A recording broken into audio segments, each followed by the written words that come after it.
ஊனமுற்ற பிச்சைக்காரரை ரயில் நிலையத்தில் ரயில்வே பாதுகாப்பு படை வீரர் கண்மூடித்தனமாக தாக்கிய சம்பவம் கடும் அதிர்ச்சியை ஏற்படுத்தியுள்ளது. கொல்கத்தா அருகிலுள்ள ஹவ்ரா ரயில் நிலையத்தில் பாதுகாப்பு பணியில் ஈடுபட்டிருந்த ரயில்வே பாதுகாப்பு படை வீரர் அங்கிருந்த பிச்சைக்காரர் ஒருவரை வெளியேறும்படி கூறினார். ஊனமுற்ற அந்த பிச்சைக்காரரால் உடனடியாக நகர முடியவில்லை. இதனால் ஆவேசமடைந்த அந்த வீரர் பிச்சைக்காரரை புரட்டி புரட்டி அடித்து உதைத்தார். இந்த வெறிச் செயலை கண்ட பயணிகள் பிச்சைக்காரரை மீட்டு ரயில்வே ஊழியர்களிடம் ஒப்படைத்தனர்.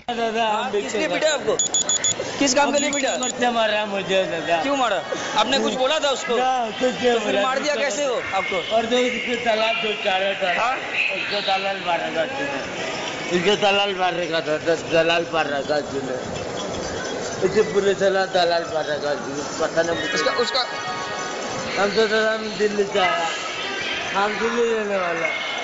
अब दिल्ली में रहते हैं क्या? दिल्ली में रहने वाला दादा। यहाँ पे क्या करने आए थे? यहाँ से बिग मनी खाने बाल बच्चे इधर रहने वाला।